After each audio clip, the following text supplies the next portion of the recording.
It's time now for the big question, in which we tackle a major news story of the day. And tonight, with frontrunners Rishi Sunak and Boris Johnson seeking the support of Conservative MPs, is it still possible, as suggested this week by the Telegraph's Fraser Nelson, that the Tories' electoral fate is not quite sealed? Fraser Nelson writes, whether it's bring back Boris or ready for Rishi, the Tories might just survive. If they get it right this time, he goes on, then it's possible just to see a Tory route to recovery. So that's tonight's big question. Against the odds, can the Tories recover and win the next election? To discuss this, I'm delighted to welcome Conservative MP for Lichfield, Michael Fabricant, who's been kind enough to join us even though he's losing his voice, and former Conservative minister and best-selling author and broadcaster Edwina Currie. Well, look, you're the man with skin in the game, Michael Fabricant. Can the Tories win the next election? Well, oh my God, I really am going to be croaking tonight. I'm a hero doing this thing, you know. I was at GBNews a little bit earlier on. I've got a feeling you'll all be hoarse by tomorrow. But anyway, to answer your question, the answer is yes, we can. It's a long shot, but we can if we have the right people. And the reason I say that is because every single bit of survey work, qualitative survey work, polling that's been done about Keir Starmer, I'm not doing well this evening, am I? About Keir Starmer, says that people find him boring, dull, they don't know what he stands for, they don't believe him. So, you know, we need a good leader. But it's not, as one of your people said, a good leader to win the election. It's a good leader to do the things that are important for this country and the people of this country, not only in the next 2 years, but the 4 or 5 years that follow. Boy, my voice is dreadful.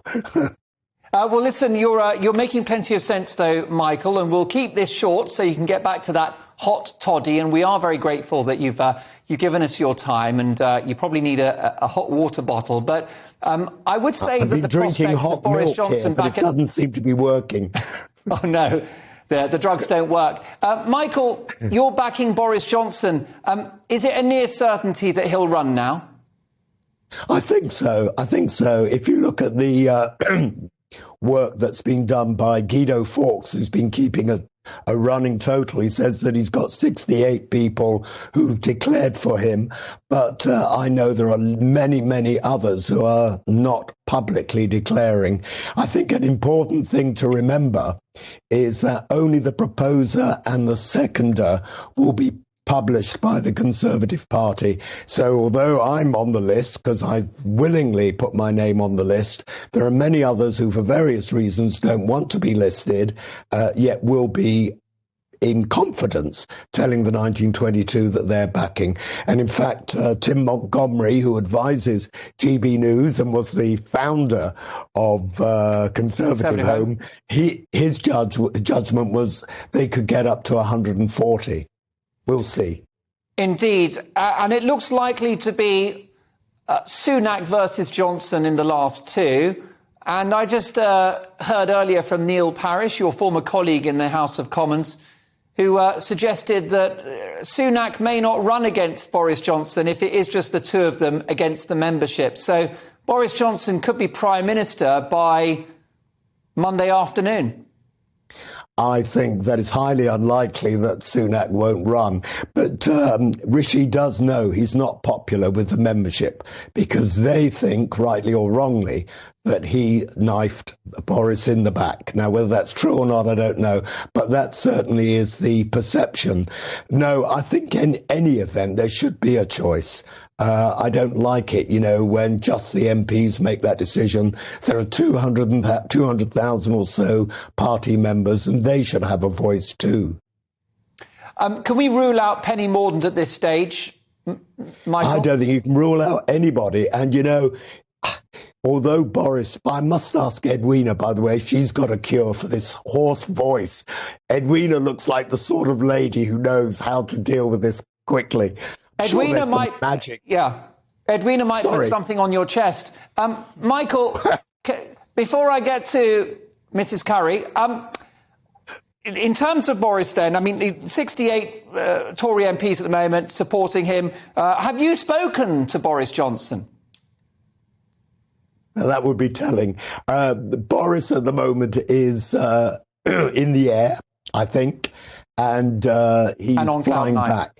But I don't think we can automatically assume that he is going to stand. And in fact, on GB News, I looked straight to camera this morning and begged him that he should stand, because I had heard that he was watching GB News in an exotic location in the Caribbean, as you can do via GB News YouTube Live.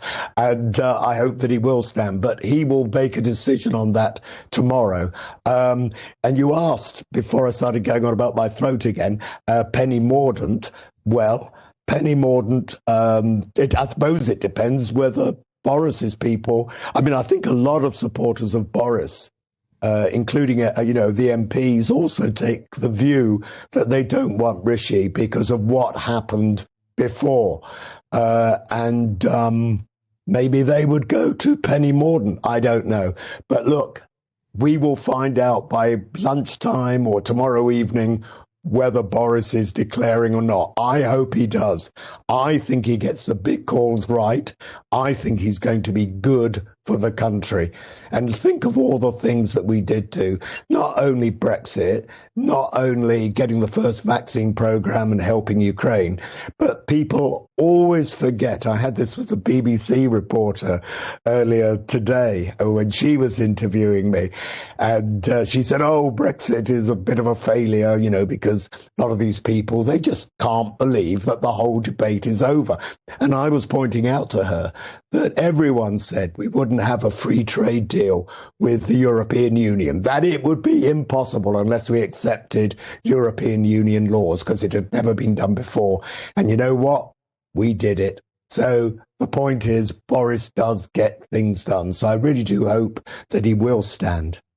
Well, we may be witnessing more political history tomorrow. And if Boris Johnson does declare, then that will dominate tomorrow night's conversation on Mark Dolan tonight. Delighted to welcome a legendary figure from the world of broadcasting and politics, Edwina Currie. Edwina, if, as Fraser Nelson in The Telegraph has written this week, if the Tories choose the right person, can they bounce back and win the next general election?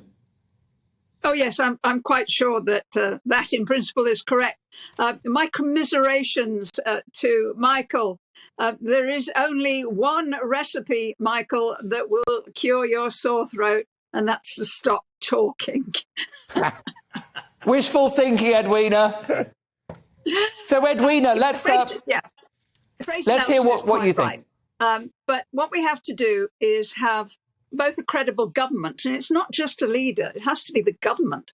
That was one of the problems, I think, that Liz Truss faced, that she threw out of government virtually everybody else except her small little coterie, who turned out to be, a bunch of schoolboy and schoolgirl debaters and not actually in touch with the real world. The whole thing became a complete farce.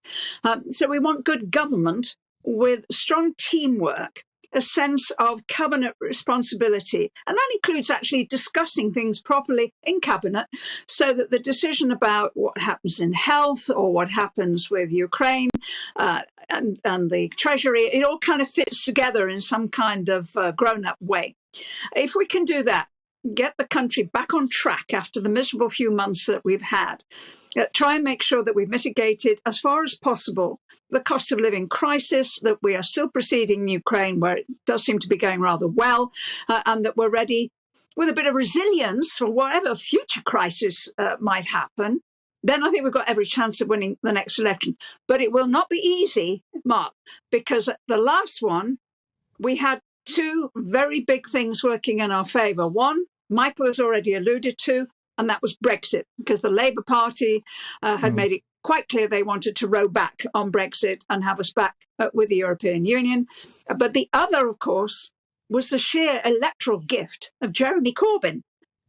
And we're not going to have him this time. However boring and dull Starmer is, according to the polls, if the country is looking for stability, that could be where they look. And that's why I think it's quite important to have some stability on our side. It would be nice, wouldn't it? Wouldn't it, Edwina? My view is that a Boris Johnson reboot, a second coming, will only work if he can unite the party. And the only way he achieves that is to bury the hatchet with Rishi Sunak. I'm suggesting a dream ticket of Boris as the election-winning machine and Rishi Sunak as Deputy Prime Minister and Chancellor once again. Do you think that sort of team could actually prevail at the next election? Is that what needs to happen? Well, I think there are several problems with that, Mark, although I appreciate that you're doing your best for the Conservative Party, and we're all delighted to hear that. One of the problems, country, of course, is that we have a very good Chancellor in Jeremy Hunt. I've been enormously impressed. And the markets are not going to be terribly happy at the thought of yet another Chancellor, which would be number 4, number 5 in a matter of months. So I would leave Jeremy Hunt where he is, and he's made it quite clear that he would be content to continue to do that. And the other big problem, of course, is that Boris would be wonderful if only he behaved himself. You know, he's the architect of his own demise. What you cannot do if you're Prime Minister in the middle of a huge pandemic crisis is have a press conference where you're telling the nation, you must stay home. It's in your interest. It helps your neighbours. It will keep us all safe in this pandemic. And then turn around, go through a door in Downing Street and go to a party. You can't do that. No, not least because fair. sooner or later you're going to get caught. Not correct. If you add the other mistakes, I think, that were made over Owen Paterson and then over Chris Pincher, it doesn't wash. I don't think Boris will change. I think Boris will continue to be an extraordinary mixture of a man of huge talent, extraordinary talent and personality, and often of tremendous grasp of some of the very big issues, but also some serious weaknesses in his personality. And sooner or later, he'll come a cropper. And if we have him as our leader again, we'll come a cropper with him. I really don't want that. Michael, have another couple of strepsils, because, Edwina, I've got a developing story, which is that Rishi Sunak has now enjoyed the support. He does enjoy the support of 98 Tory MPs. He's 2 away. So I think we can be brave now, Edwina, and assume that our first finalist, the first candidate for the attention of the membership, will be Rishi Sunak. Under those circumstances... Let me just issue, if I may, a word of caution. I don't know whether Michael would agree with this, but some of the most devious people on the planet are backbench Conservative MPs. Some of them will be saying, I'm going to support this person, I'm going to support that person, because that's what their constituency activists want them to say. In the end, as Michael has already alluded to, for most of them, it's a secret ballot, and the results may be rather different.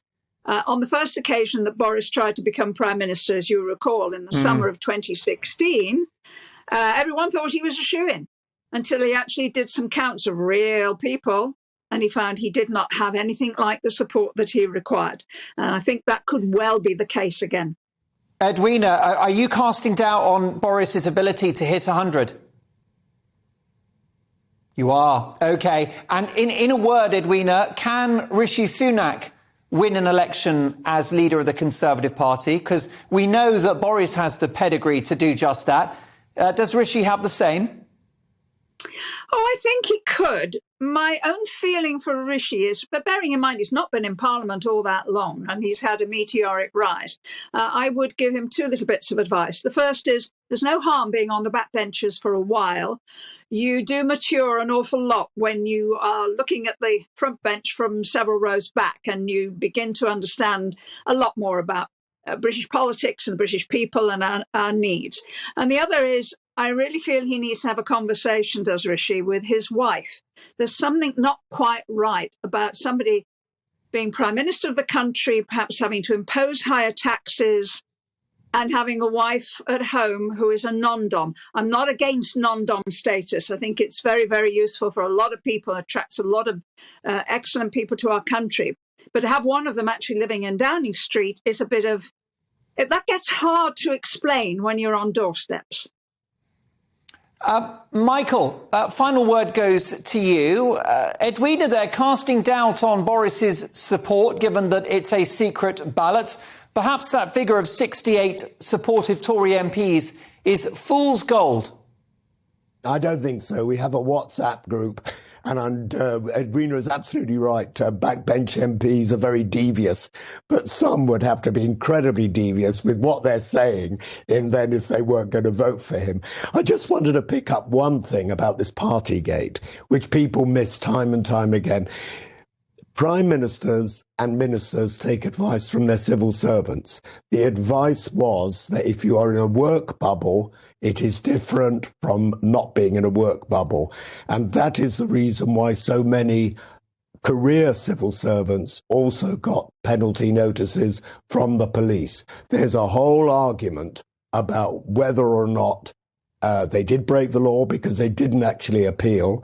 There's a whole argument about whether the Met Police behaved differently from the police force that dealt with Starmer. So, let's not be too judgmental on this. We wish you well, Michael. You're an absolute star for coming on in your poor state of health. I know it's just a heavy cold, but I wish you a speedy recovery. I'm going to send you a fisherman's friend. He's a great guy. You'll enjoy his company. And Edwina Currie, thank you as well. Michael Fabric and Edwina Currie will catch up very soon, no doubt.